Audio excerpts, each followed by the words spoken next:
안녕하세요. 저는 이제 막 50대에 접어들게 된 아들 둘을 키우고 있는 평생 워킹맘입니다. 평생 정말 일과 가정, 육아를 놓치지 않고 싶어서 죽을 똥 살 똥 열심히 살았네요.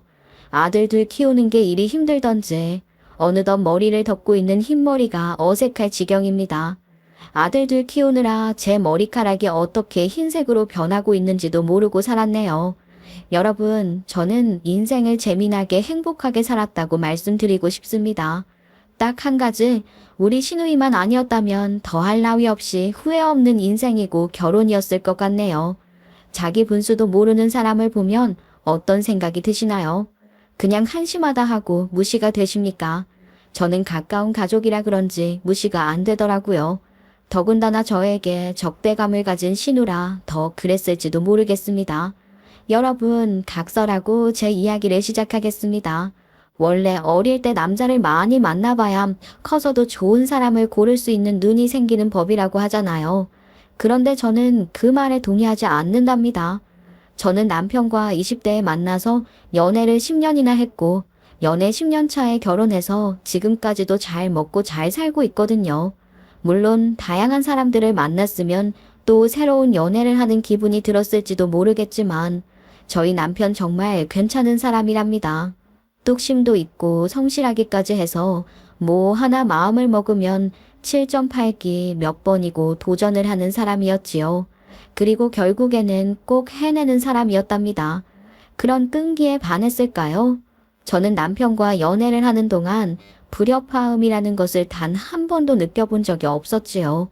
24살이라는 나이에 만나서 서로가 서로에게 전부인 것처럼 연애를 해왔답니다. 취업 준비를 하기 위해서 다니던 학원에서 눈이 맞아서 서로의 취업을 응원하며 그렇게 자리를 잡는 동안 지지해주고 붙잡아주며 연애를 했습니다. 단점이 하나도 없을 것 같은 우리 남편에게는 아주 치명적인 단점이 있었으니 그것은 바로 시누이였습니다. 24살짜리에게 시누이가 무슨 말이냐 싶으시겠죠? 그러니까요, 저도 의문입니다. 왜 우리 시누는 저를 처음 알게 된 그 어린 20대 때부터 시누짓을 하고 싶어 했을지 말입니다. 남편에게 여자친구가 많이 있었던 것도 아니었고, 시누가 처음으로 본 여자친구가 저라고 하더라고요. 저보다 3살이 많았던 시누는 철이 없었죠. 사귀자마자 물론 바로 시누를 만난 건 아니었습니다. 연애가 어느 정도 진행이 되고 서로 취업도 하고 그렇게 연애를 한 3년쯤 했을까? 신우가 먼저 저를 궁금해했다고 하더라고요. 한 번쯤은 만나도 괜찮겠다는 생각에 남편에게 신우이랑 자리를 만들어 달라고 했었어요. 그때는 뭐랄까요? 남편이랑 결혼까지 생각을 했던 것은 아니었지만 남편의 식구들이랑 알아두면 좋을 것 같다는 생각을 했죠. 시부모님을 뵙는 것보단 나름 또래인 신우를 만나서 친분을 쌓는 게 더 편할 것 같기도 했고요. 하지만 우리 남편은 저에게 좋지 않은 선택인 것 같다고 경고를 하긴 했었습니다. 시어머니보다 더한 시누이라는 말 못 들어봤냐면서요. 너 우리 누나랑 그렇게 친한 사이는 아닌데 누나는 나를 각별하게 생각한다고 하는 행동 같은데 사실 난 그게 전부 부담스럽거든. 우리 누나는 뭐랄까? 귀도 없는 부에도저 같은 사람이야. 우리 누나한테 한번 찍히면 정신없을걸. 그래도 꼭 우리 누나를 만나야겠어? 나 원래 언니들이랑 진짜 더 친하게 잘 지내. 그리고 어머님 아버님보다는 언니랑 먼저 친해지는 게 좋지 않을까? 아직 나이도 어리고 하니까. 내가 누나랑 엄청 친한 사이라고 느끼질 못해서 그럴지도 모르겠다. 나는 모르겠어. 그래도 꼭 보고 싶다고 하면 자리 한번 마련할게. 그렇게 만나게 되었는데 우리 신우 첫인상이 정말 어마어마했답니다.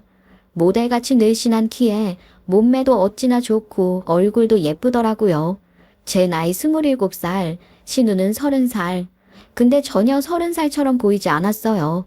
물론 지금 생각하면 30이라는 나이가 많은 나이는 아니지만 20대 때는 30대라고 하면 꽤 언니 같아 보였거든요. 정말 도도해 보이고 저게 바로 여유 있는 30대의 삶인가 하는 생각이 들 정도로 멋쟁이였어요. 날이 꽤 쌀쌀해지고 있는 10월 말이었는데 짧은 숏팬츠에 롱부츠를 신은 신우는 멋있어 보였죠. 저는 신우랑 친해지고 싶다는 생각을 했는데 신우는 저랑 친해질 마음으로 그 자리에 나온 게 아닌 것 같더라고요. 저를 보자마자 자리에 턱 앉아서는 쭉 한번 훑어보는데 그 시선이 만만치 않았습니다. 네가 내 동생이랑 연애하고 있는 애라고? 우리 동생 취향이 영 아닌 것 같은데. 내 동생 나처럼 키 크고 늘씬한 애 좋아하는데. 너는 좀 딴 데 해보잖아. 아, 누나. 무슨 말을 그렇게 해. 내가 정말 사랑하는 사람인데 그런 식으로 말 안 하는 거 나 정말 듣기 싫어. 얘는 3년이나 만났다면서 앞으로 얼마나 더 만날 줄 알고? 세상에 여자가 얼마나 많은데 그렇게 지금 유난 떨어봐야 나중 일은 모르는 거야. 그렇게 말을 하는데 처음부터 기분 좋게 웃을 수 있는 사람이 어디 있겠습니까? 남편이 저에게 신우랑 친하지 않다고 말을 한 이유를 알겠더라고요. 우리 남편은 말 한마디 한마디를 할 때마다 신중하게 생각하고 내뱉는 사람이었어요. 상대방의 기분을 살필 줄 아는 사람이었고요. 그런데 신우는 딱 정반대였어요. 남의 기분보다는 본인의 기분이 먼저인 사람이었고 남들에게 상처를 주는 말도 아무렇지 않게 내뱉는 사람이었어요. 그리고 본인은 그렇게 행동해도 된다고 믿는 건지 자존심이 센 사람이라고 하기엔 너무 아나무인이었죠. 그런데 만난 지 10분 만에 정말 기가 막힌 소리를 하는 게 아니겠습니까? 남편이 왜 자기랑 결이 안 맞는다고 하는지 만나지 말라고 했는지 알 것 같았어요. 내가 이쁨 받는 팁을 좀 주려고 하는데 이거 받아봐봐. 형님 이게 뭐예요? 이 날짜들이 다 뭔데요? 우리 부모님 생일, 어버이날, 그리고 내 생일이랑 그런 거 체크해둔 건데 이거 알고 있으면 좋지 않겠어? 일타 강사가 둑짓게 너트를 준 거나 마찬가지라고. 그니까 한마디로 앞으로 잘 보이고 싶으면 기념일을 알아서 센스 있게 챙기라는 소리였습니다. 정말 황당하지 않겠습니까? 제가 그 종이를 받아들고 무슨 말을 해야 할지 몰라서 어를 타고 있는데 저에게 남편이랑 계속해서 연애도 하고 만나고 싶으면 기념일마다 연락하고 선물도 챙기라고 하더라고요. 특히 본인 생일이 가장 중요하니까 절대로 까먹으면 안 된다고 말을 하는데 27살 사회 초년생에게 신우의 그런 요구는 어려웠죠. 거절을 해야 하나 어떻게 해야 하나 망설이고 있는데 남편이 씩씩거리더니만 신우한테 막 따지더라고요. 아이 누나 미쳤어? 내 여자친구가 누나랑 친해지고 싶다고 누나 얼굴 한번 보고 싶다고 해서 내가 망설이다가 겨우 마련한 자리인데 고작 이런 소리를 해? 어떻게 처음 보는 사람한테 이쁨 받고 싶으면 본인 생일을 챙기려는 황당한 요구를 할 수가 있어. 이래서 내가 누나 얼굴을 보여주고 싶지 않았어. 누나가 이런 식으로 행동할 거라는 걸 알고 있었으니까. 어머, 얘 봐라. 내가 팁을 준 거지. 언제 얼토당토한 이야기를 했다고 그래. 이런 건 말이야. 이런 건 말이야. 미리미리 챙겨야 나중에도 챙기는 법인 거야. 지금부터. 며느리가 될 준비를 하라고 기회를 주는 건데 내가 뭘 어쩌다고 그래. 내가 일부러 점수 따게 해주려고 어제부터 미리 준비한 건데 내 정성도 모르고 말이야. 너네 남자라서 그런지 정말 아무것도 모른다. 이 정도는 당연히 여자가 챙기는 거야. 그러면서 저에게 며느리가 되면 다 자기 덕인 줄 알으라면서 어깨를 당당하게 펴더라고요. 보다 못한 남편이 저에게 나가자고 말을 했고 저는 따라 나왔어요. 근데 웃긴 게 저 그 와중에 그 종이 챙겨서 나왔잖아요. 그때만 해도 신우의 말대로 정말 일일이 챙겨야 하는 줄 알았습니다. 제가 20대라서 너무 몰랐던 것도 있었고요. 웃긴 게 그래봐야 신우가 저보다 3살밖에 차이가 나지 않는데도 왜 그렇게 신우 말이 법처럼 들렸는지 지금 생각하면 바보 같죠. 그렇게 저와 남편 24살에 만나서 10년이라는 시간 동안 연애를 한 뒤 결국에는 결혼을 하게 되었습니다. 저희가 쌓아온 시간만큼 신뢰가 생겼고 그만큼 양가집에서도 저희를 사위와 며느리라고 생각해 주시고 계셨어요. 사는 동안 자주 마주칠 일은 없었지만 정말 제가 기념일이라는 날짜를 꼬박꼬박 챙겼거든요. 남편은 저에게 그렇게까지 할 필요 없다고 아직 며느리도 아닌데 힘쓰지 말라고 했지만 신우에게서 그런 말을 들었는데 어떻게 무시를 할 수 있겠습니까? 그런데 그런 마음의 정성이 시부모님께도 통한 것인지 저를 보기 전부터 정말 기꺼이 예쁜 며느리라고 생각을 해주셨던 것 같아요. 연애를 10년 하면서 몇 번 찾아뵙고 인사도 드리고 결혼 이야기를 하러 갔을 때 정말 기쁘게 받아주셨거든요. 언제 우리 며느리가 되나 했더니 바로 지금 그 순간이구나. 아유, 이제는 내가 부르기도 훨씬 편해졌다. 우리 며느리, 우리 가족이 된 것에 정말 축하한다. 둘이 잘 먹고 잘 살기만 하면은 우리는 정말 아무것도 바랄 게 없어. 하지만 그렇게 긍정적으로 생각을 해주시는 시부모님과는 달리 신우는 탐탁치 않아 하는 것 같았어요. 물론 신우의 의견이 저희 결혼에 큰 영향을 끼치는 건 절대 아니었지만 말입니다. 그래도 그 말 한마디 한마디가 가슴을 콕콕 찌르더라고요. 아직 시작도 안 했는데 부정적으로 바라보는 신우 때문에 정말 속상한 일도 많았죠.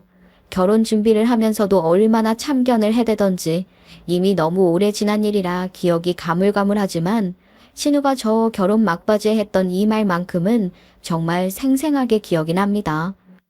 그나마 내가 하나하나 알려줘야 하는 신용이라도 했던 애였는데 이제 결혼했다고 가족이라고 내 말 다 무시하는 거 아니지? 나 그러면 서운하다. 우리 부모님이 여태까지 너 예쁘게 봐준 거 전부 다 내가 줬던 그 팁 덕분이라는 거 잊지 말고.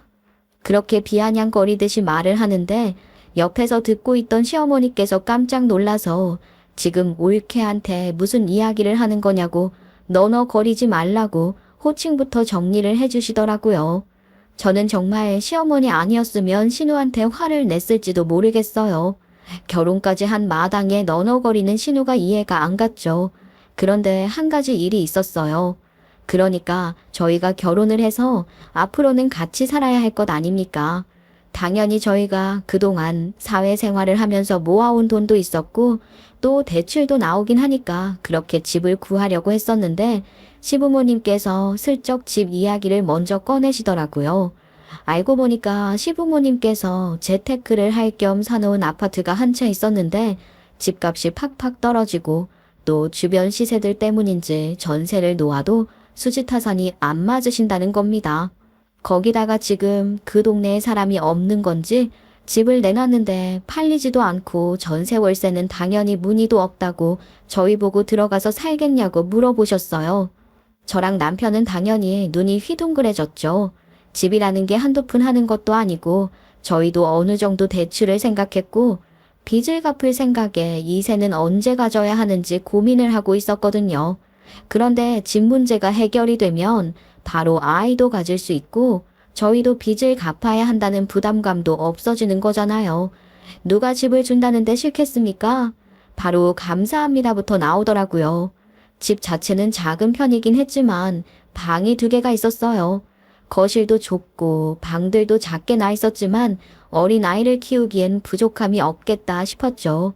그래서 그 집에 살겠다고 도배도 새로 하고 가전들도 알아보고 있었는데 네, 그렇죠. 우리 신우가 딴지를 안 걸면 사람이 아니지 않겠습니까? 그 이야기를 신우에게는 숨기고 있었는데 신우가 알게 된 거죠. 저희 신혼집이 어딘지 시부모님한테 꼬치꼬치 캐묻다가 시부모님께서 결국 그 집에서 살게 하게 됐다고 이실직고를 하셨거든요. 그 집을 왜 애들이 들어가서 살아? 그 집은 나 결혼할 때 주기로 했었던 집 아니야? 아니, 내가 지금 결혼을 더 늦게 한다고 내 뒷순서인 동생이 내 집을 가져가는 게 이게 말이나 되는 소리야? 이럴 줄 알았으면 내가 무슨 수를 써서라도 먼저 결혼을 했지. 아니, 집 때문에 아무나 붙잡고 결혼을 하겠다고 말을 하는 게 맞냐? 어? 넌 아직 남자친구도 없으면서 무슨 집 때문에 결혼을 하니마니? 아이 시끄러워. 철없이 동생한테 왜 그래? 이건 철이 있고 없고를 떠나서 말이 안 되는 거지. 나 결혼할 때 준다며. 그 집을 얘네한테 주면 내가 결혼하면? 그럼 나는 어디서 사는데? 나는 뭐 딸이라고 차별해? 언제 딸이라고 차별을 했어? 그동안 따지고 보면 네가 더 많이 가져가 놓고 차별이라는 말이 그 입에서 나와? 내가 언제 더 많이 가져갔다고 그래. 그리고 내가 더 많이 가져갔다고 쳐도 저 집이랑은 비교가 안 되는 거지. 차라리 그냥 아무도 주지 말지. 너 말 잘했다. 그래. 그러면 그 집을 너한테 주면 뭐. 너 그 집 갈 일을 할 수가 있냐. 관리비 낼 수 있냐고? 아니 지역세는 낼 수 있고. 그거 그렇게 욕심내기 전에 네 주제 파악부터 해라 좀. 네가 뭐 관리라도 할 수 있으면 몰라. 매년 나올 세금을 누구한테 미루려고 그걸 달라고 해, 어?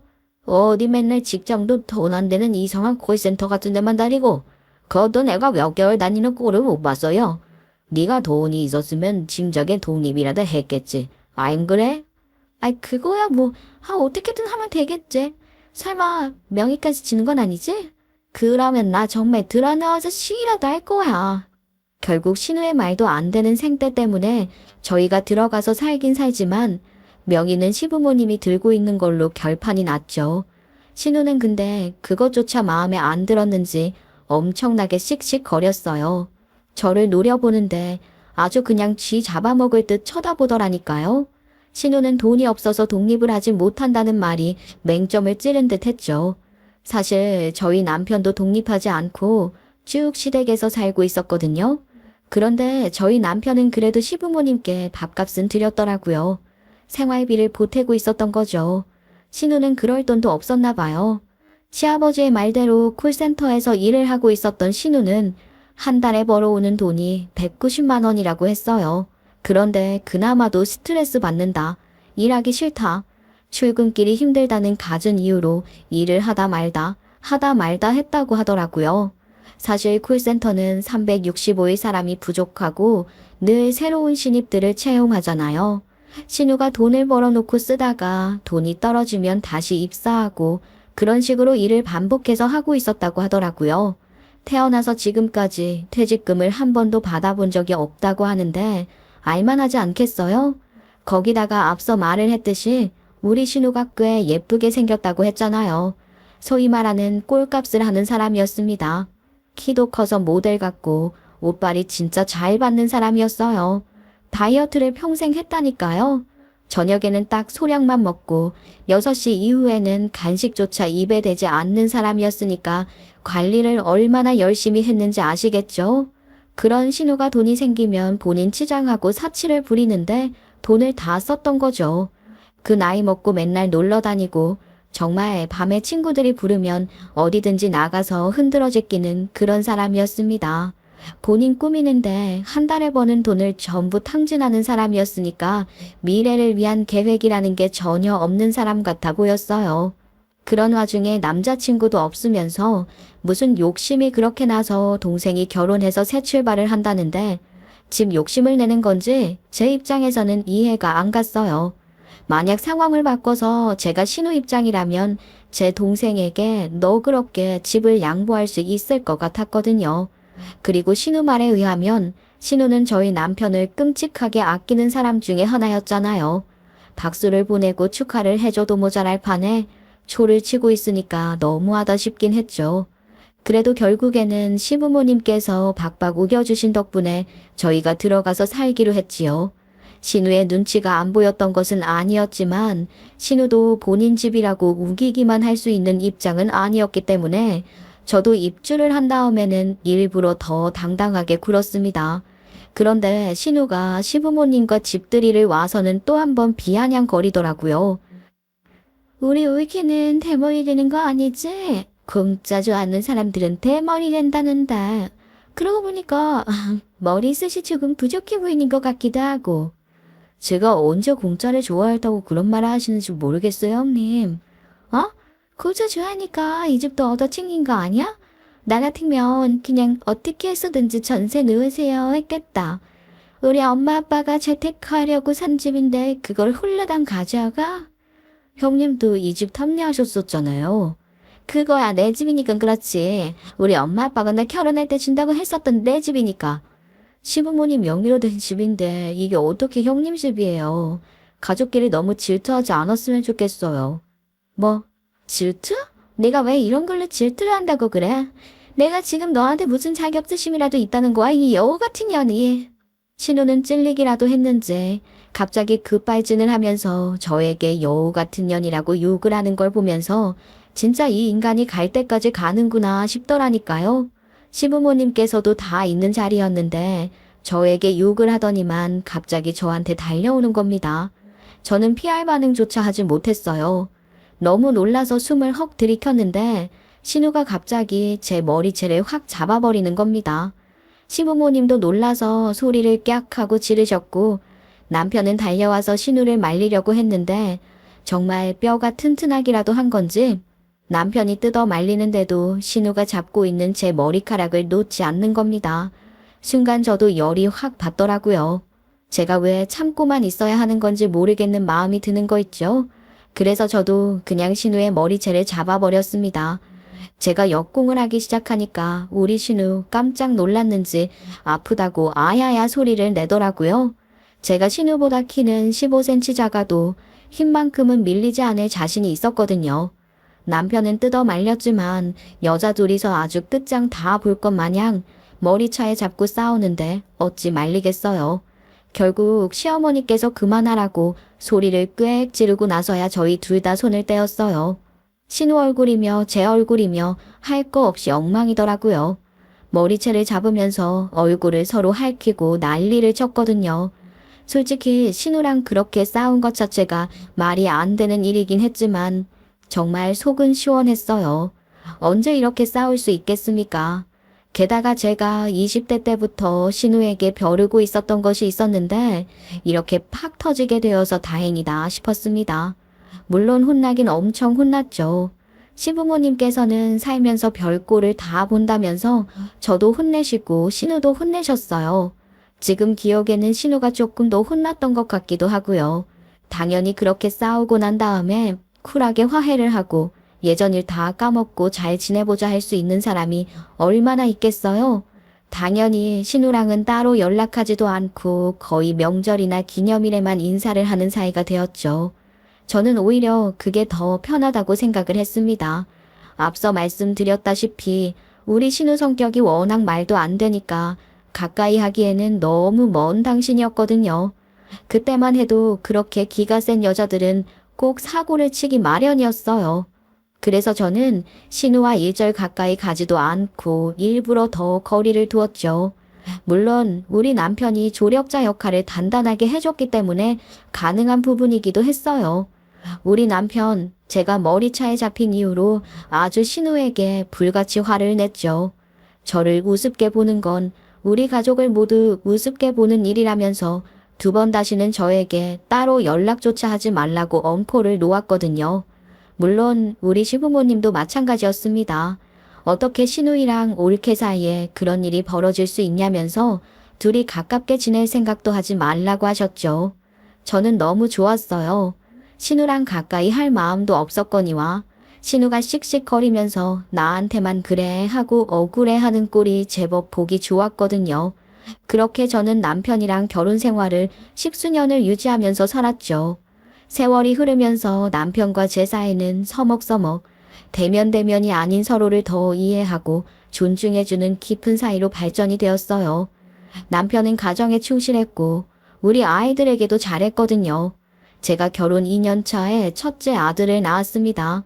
정말 금쪽 같은 내 새끼다 하면서 육아휴직 기간 동안 아이에게 최선을 다했어요.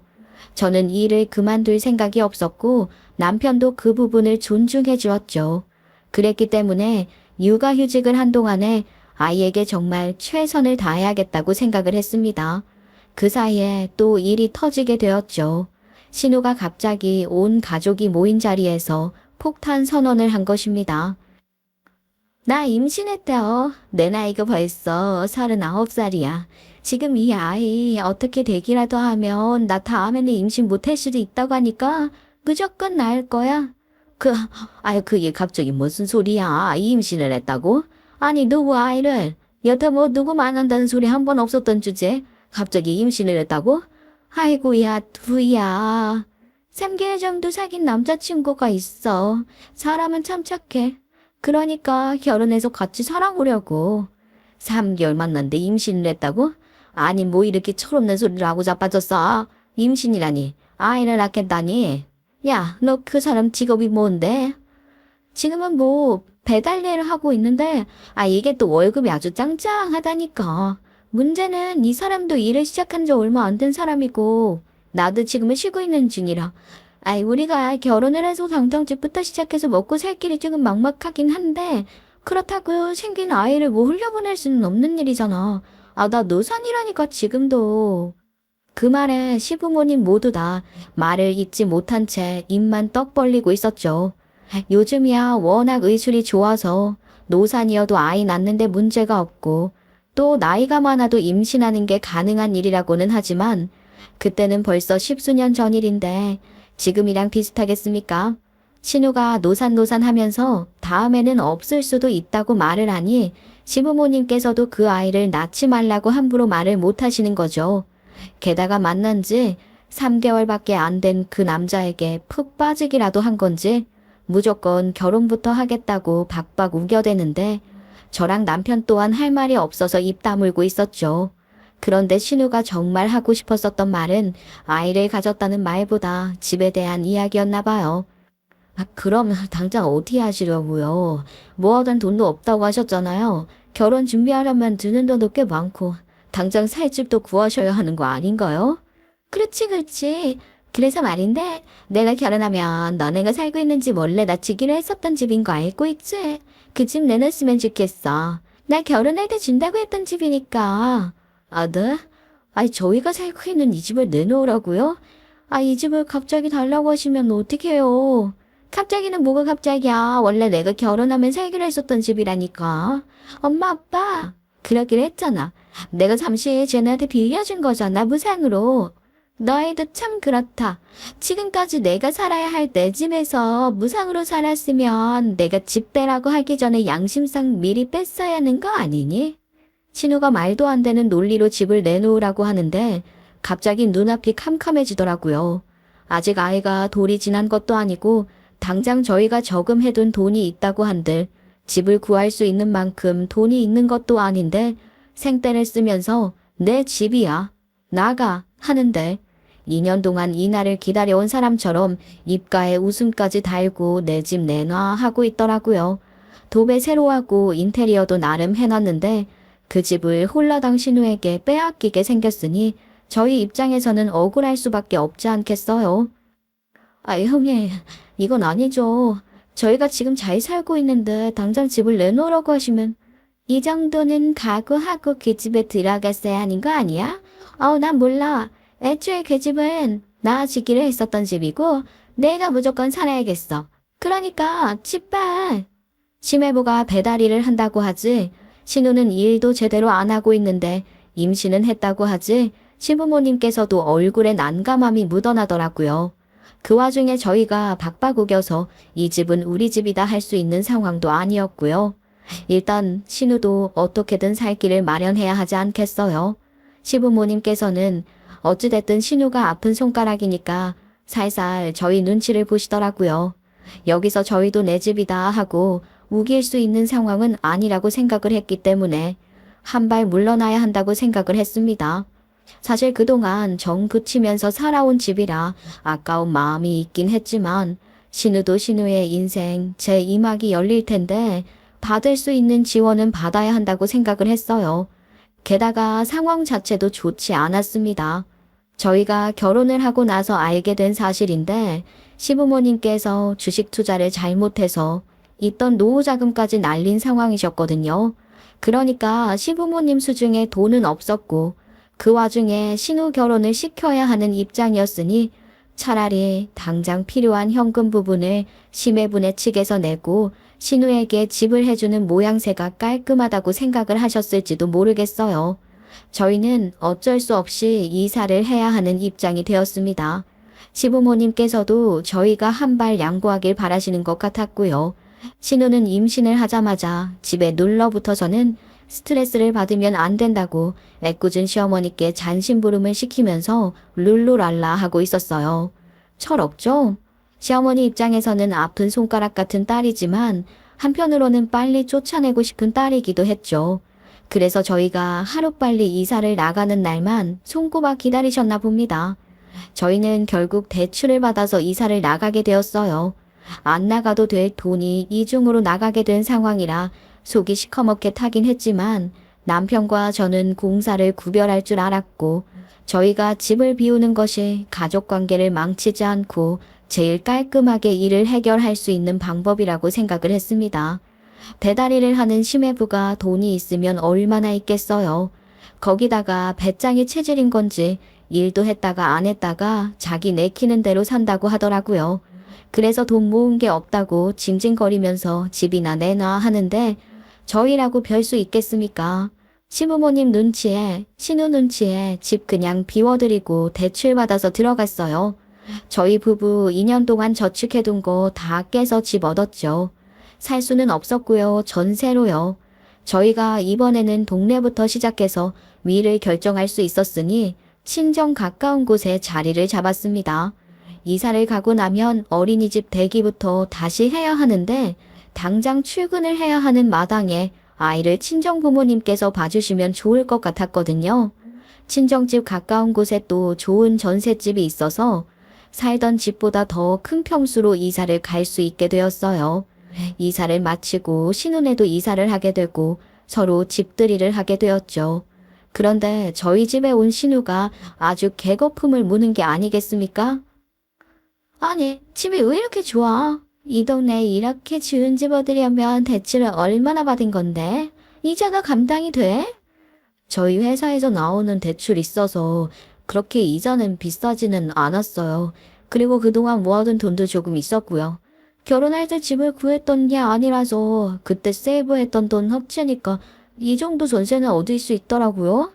신우가 집이 좋아도 너무 좋다면서 자기가 사는 집이랑은 차원이 다르다고 부러워하는 게 아니라 질투를 해대는데 2년 사이에 공짜로 살아서 돈 모은 거 아니냐고 난리를 치는 게 아니겠습니까? 그 좁다는 집에서 저희도 2년 동안 알콩달콩 잘 살았는데 뭔 말이 그렇게 많은 건지 그냥 무시를 하는 게 낫겠다 싶었죠. 시부모님께서 다시 팔 생각으로 산 집이랑은 당연히 다를 수밖에 없죠. 아무튼 정말 어이없는 일은 또 있었어요. 저희가 일부러 친정 근처로 이사를 온 이유가 제 일 때문이라고 말씀드렸잖아요. 저희 친정엄마가 아이를 봐준다는 걸 알게 되자마자 저한테 뭐라는 줄 아세요? 자기도 친구들 만나서 놀고 싶으니까 저희 아이 맡기는 김에 시조카도 저희 친정부모님께 맡기면 안 되냐고 하는 겁니다. 정말 답도 없죠? 그렇게 저희는 집까지 빼앗기고 나이가 44살이 될 때까지 아이 키우면서 저는 정말 단 하루도 쉬지 않고 일을 했어요. 그때까지 정말 고생하신 건 저희 친정부모님이셨죠. 저희 아이 봐주신다고 365일 쉬지 못하셨던 건 매 한 가지니까요. 시부모님께서는 아파서 안 된다, 일정이 있다 하면서 시조카도 봐주지 않으셨거든요. 그러니까 저희 친정부모님께서 저희 아이들을 돌봐주시는 게 질투가 난 건지 맨날 저를 볼 때마다 애는 엄마가 키워야지 하는데 그 주둥이를 진짜 한 대 콱 깨물었으면 좋겠다 싶었어요. 저희 친정부모님께 애 좀 맡기자는 이야기를 한 이후부터 저는 신우에게는 절대로 먼저 따로 연락하는 일을 하지 않았습니다. 그렇게 제 나이가 50이 될 때까지 우리 가족끼리 열심히 으쌰으쌰해서 살았고 저희 큰 아들이 어릴 때부터 피아노를 취미로 배우기 시작했는데 아주 특별한 재능을 보이기 시작했어요. 남들보다 긴 손가락으로 건반을 아주 날아다니듯이 치더라고요. 능력을 살려줘야 한다는 피아노 선생님 덕에 꾸준히 가르쳤는데 예중에 떡하니 붙은 게 아니겠습니까? 예술 중학교에 들어가는 게 보통 어려운 일이 아닌데 그걸 해내다니 정말 팍팍 밀어줘야겠다고 생각을 했죠. 그런데 경사가 또 있었습니다. 제가 회사에서 승진의 승진을 쭉 거듭했을 것 아니겠습니까? 저는 처음 20대 때 이 회사에 입사를 한 뒤로 단 한 번도 이직을 한 적 없이 꾸준히 한 회사만 다녔습니다.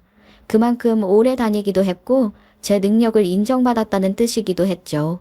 아이를 둘 낳으면서 썼던 육아휴직 이외에 1년에 딱 정해진 연차, 정해진 휴가 말고는 따로 쉰 적도 없었습니다. 제 능력으로 할 수 있는 모든 일을 최선을 다해서 한결과 저에게 부사장 자리라는 것이 주어지게 되었죠. 요즘 시대가 그렇잖아요. 여자도 유리천장을 깨고 임원직에 오를 수 있는 세상이요. 만약 10수년 전이었다면 상상도 하지 못했을 일이었을 겁니다.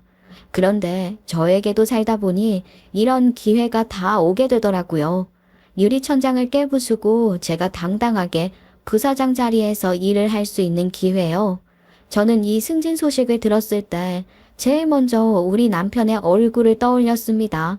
물론 폭삭 늙은 저희 부모님도 시부모님도 좋아하실 소식이라고 생각을 했지만 묵묵히 남편의 자리를 지켜주면서 제가 바깥일을 하는 것에 투정 한번 부리지 않고 제 일을 존중해준 우리 남편이 가장 먼저 떠오르더라고요. 제가 임원 자리에 앉게 되었다는 소식을 전하면 우리 남편이 얼마나 기뻐할까 하는 생각이 들었어요. 사람이 죽을 때가 되면 주마등처럼 모든 기억이 짧게 스친다고 하잖아요. 저 또한 너무 기쁘니까 그런 게 스쳐 지나가더라고요. 나는 당신이 정말 자랑스러워.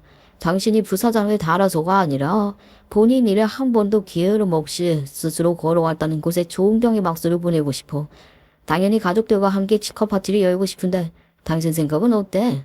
아유, 이게 뭐 그렇게까지 축하할 일인가 싶긴 하지만 그래, 축하 파티를 연다면 거절하고 싶지는 않네.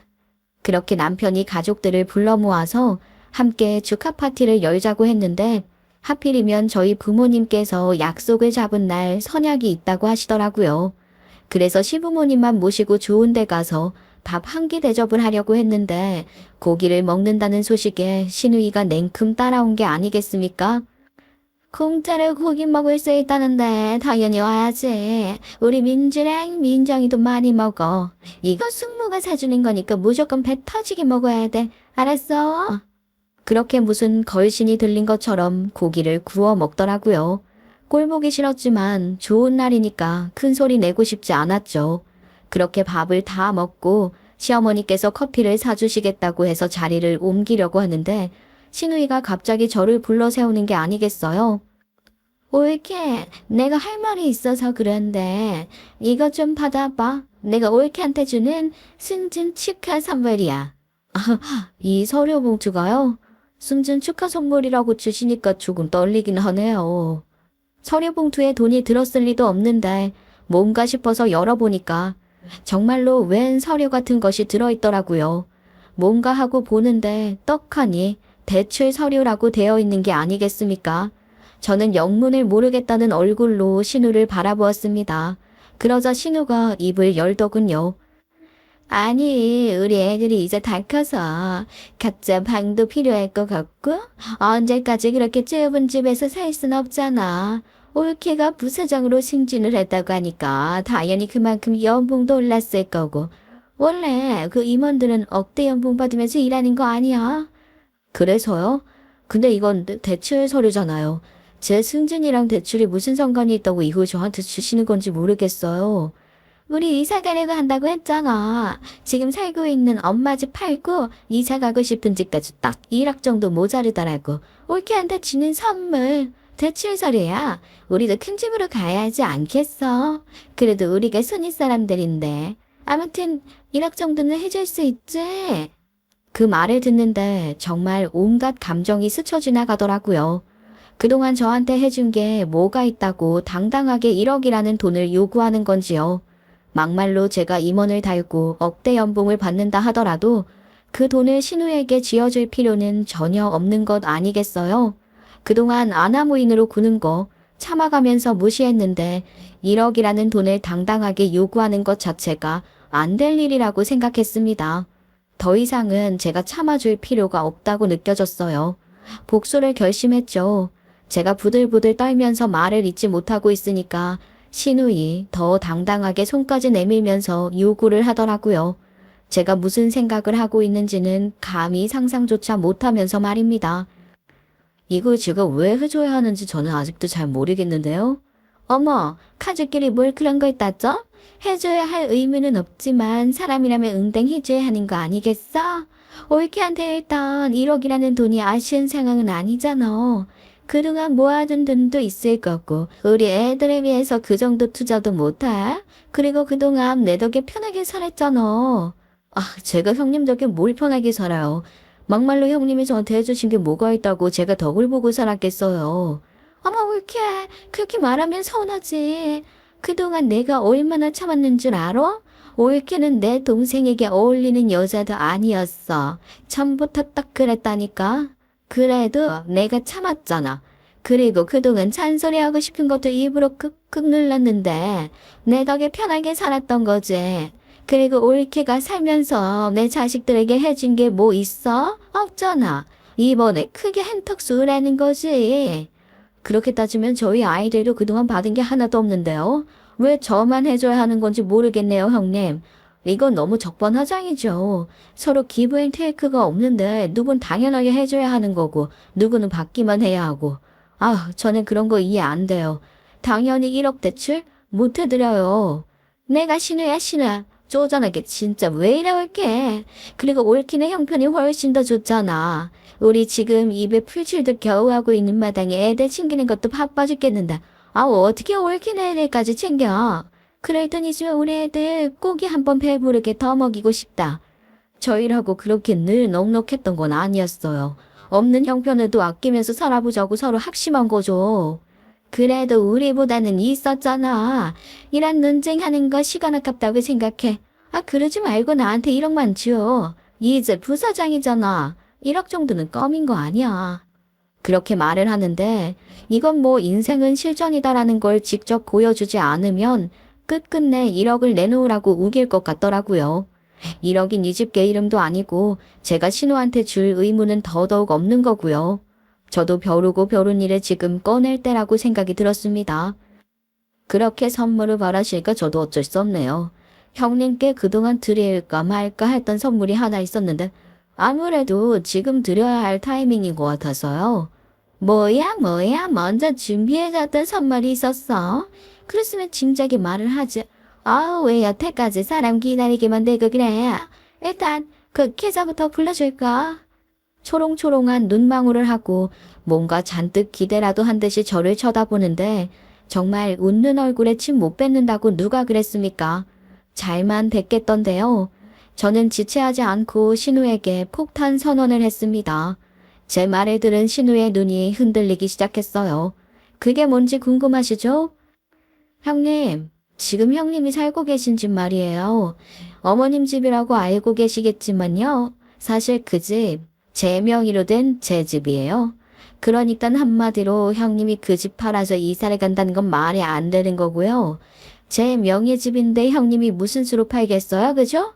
두 번째로는 이제 그 집에서 나와 주셔야겠어요. 어머, 지금 무슨 뚱딴지 같은 소리를 하고 있어? 그 집이 왜? 아니, 우리 엄마 집인데 왜 올기네 집이라고 말을 하는 건지 이해가 안 되네. 당연히 안 되시겠죠. 어머님이 형님에게는 비밀로 해달라고 했고 저도 일단 형님이 처지가 안타까워서 비밀로 하고 쭉 지낼 수 있도록 배려를 해드린 거니까요. 근데 이제는 아닌 것 같네요.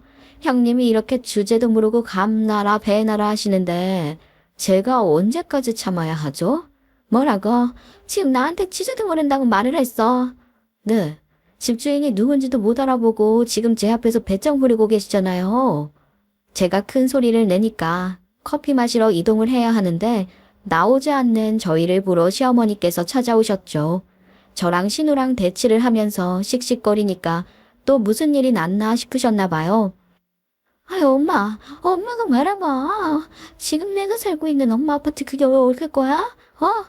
그러자 시어머니께서 난감하다는 얼굴을 하셨습니다.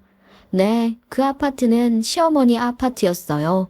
근데 말 그대로 저에게 넘어왔어요. 이게 어떻게 된 일이냐면요.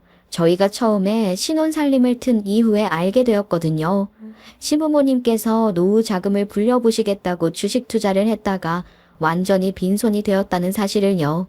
당장 아파트를 처분하고 싶어 하셨는데 그 집을 사겠다는 사람도 없고 세금은 세금대로 나가고 무엇보다 노후 자금을 날렸기 때문에 앞으로 얼마나 더 먹고 살 수 있을지에 대한 막막함을 토로하셨었어요. 남편은 시댁에서 살 때에도 생활비를 드리고 있었기 때문에 조심스럽게 저에게 의견을 구했죠. 저는 동의했어요. 따지고 보면 집을 공짜로 구한 거나 다름없었기 때문에 시부모님께 전세 대출금을 갚는다 생각하고 생활비를 보태드리자 싶었죠. 처음에 이 말을 했을 때 시부모님께서는 극구 거절을 하셨습니다. 이제 아이도 낳아 키워야 하고 할 일이 많을 텐데 돈을 그렇게 쓰면 안 된다고요. 그런데 당장 집을 어쩌지도 못하는 마당에 당연히 저희가 생활비를 책임져야 한다고 생각을 했어요. 시부모님도 돈이 급했던 건 마찬가지라서 결국 저희에게 져주셨죠. 그렇게 생활비를 들이면서 살고 있었는데 신우가 임신을 해서 결혼을 해야 한다며 저희에게 집을 빼라고 했잖아요. 그때 일이 꼬이게 된 것입니다. 생활비를 끊어버리자니 당장 시부모님의 생계에 위협이 찾아오게 되고 그렇다고 집을 안 빼자니 신우이가 살 곳이었고 결국에는 시부모님께서 생활비를 지원받는 대신 언제 팔릴지 모르는 그 집을 저희에게 넘겨주시기로 약속을 하신 겁니다.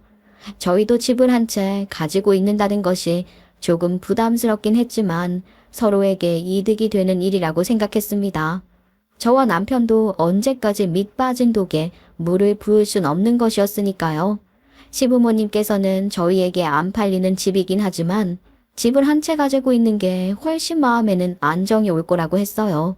아무튼 저희는 그 집을 받았죠. 오르지도 않는 집값이었지만 나름의 위치는 쓸만한 곳에 있었거든요. 안 팔리면 저희 아들들이 나이 먹었을 때 재개발이라도 되겠지 하는 마음이 있었어요. 명의가 바뀐 걸 신우에게는 비밀로 했죠. 신우가 알면 어떤 사달이 날지 분명했거든요. 여태까지 꽁꽁 숨기면서 신우에게 나름의 배려를 하고 있었던 것인데 적반하장 1억을 내놓겠다.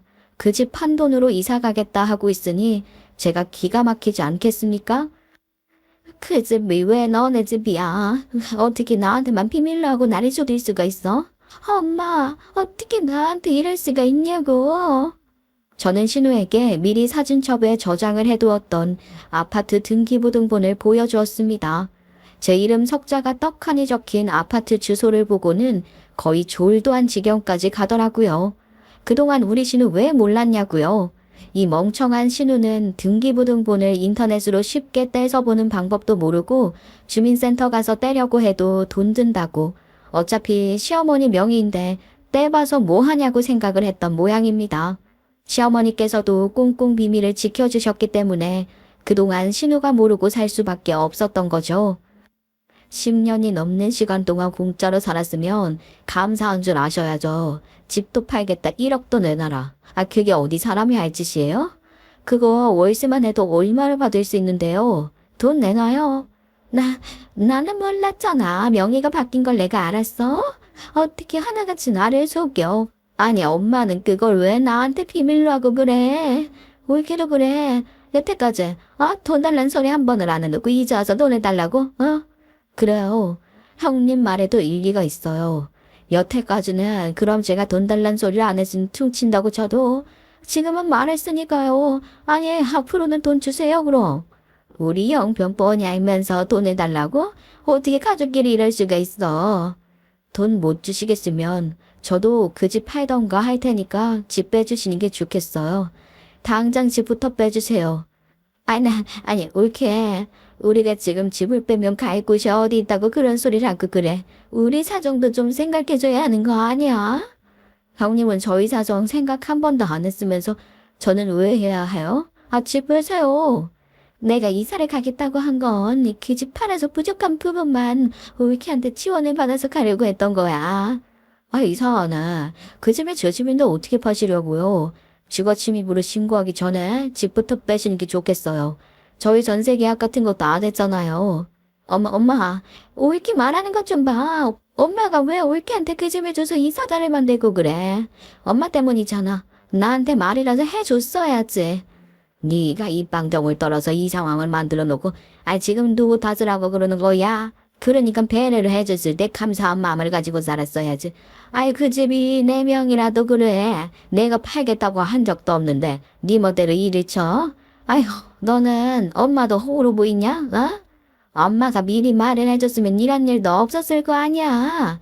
아이고 나이가 몇 살인데 아직까지 남탓만 하고 그래. 너는 당해뒀어 이 여사. 엄마가 이래서 어디 눈이나 편하게 감겠냐? 시부모님도 속이 터지시는 건지 가슴을 퍽퍽 치면서 신우한테 난리를 쳤죠. 신우는 뭐가 그렇게 억울한지 언성을 높였고 결국 시부모님 입에서 왼수 같은 자식 2번 다시는 보지 말자는 소리가 나왔습니다. 커피는커녕 그렇게 흐지부지 헤어지게 되었고 저는 신우에게 한 말을 지키겠다고 생각했죠. 다음날 저는 신우네 집으로 내용 증명을 보냈습니다. 당장 집을 빼지 않으면 주거침입으로 신고도 하고 그동안 밀린 월세도 다 받아내겠다고 민사까지 가보자고 했더니만 신우 정말 제가 그렇게 할 거라는 생각이 들었는지 뒷공문에 빠지게 이사를 준비하더라고요. 저에게 열흘만 시간을 달라고 이삿짐 싸야 한다고 애걸복걸하면서 문자를 보냈길래 딱 열흘만 주겠다고 했습니다. 열흘 뒤에 정말로 신우가 이사를 나갔더라고요. 웃긴 게 오갈 곳이 없지 않겠습니까? 시댁으로 들어가는 게 제일 베스트였겠지만 시부모님께서 왼수 같은 자식 인연을 끊어버리자고 말을 한 마당에 어떻게 시댁에 들어가서 살 수 있겠습니까? 말도 안 되는 소리였지요. 물론 신우가 시댁에 들어가겠다고 말은 했으나 거절을 당했을지도 모를 일이고요. 시부모님께서 그 뒤로 신우에 대한 이야기를 일절 꺼내지 않으시거든요. 결국 신우 어디로 갔겠습니까? 지네 시댁으로 갔더라고요. 제가 건너 시어머니께 들어서 알고 있었는데 신우네 시어머니가 엄청난 꼰대라고 하더라고요. 맨날 신우 보고 집안일이 그게 뭐냐? 애를 왜 그렇게 키우냐? 참견이 넘쳐나는 사람이라고 들었는데 그 집에 들어가서 살면서 얼마나 지옥이겠습니까? 하루 빨리 돈 모아서 나갈 생각을 해야겠죠. 이참에 신우도 정신을 차렸으면 좋겠네요. 대로 주고 말로 받는다고. 우리 신우 저에게 그동안 잔소리한 만큼 딱 신우네 시댁에서 당했으면 좋겠습니다. 혹여라도 재밌는 소식, 통쾌한 후기가 있으면 다시 한번 찾아오겠습니다. 여러분, 좋은 하루 보내세요. 감사합니다.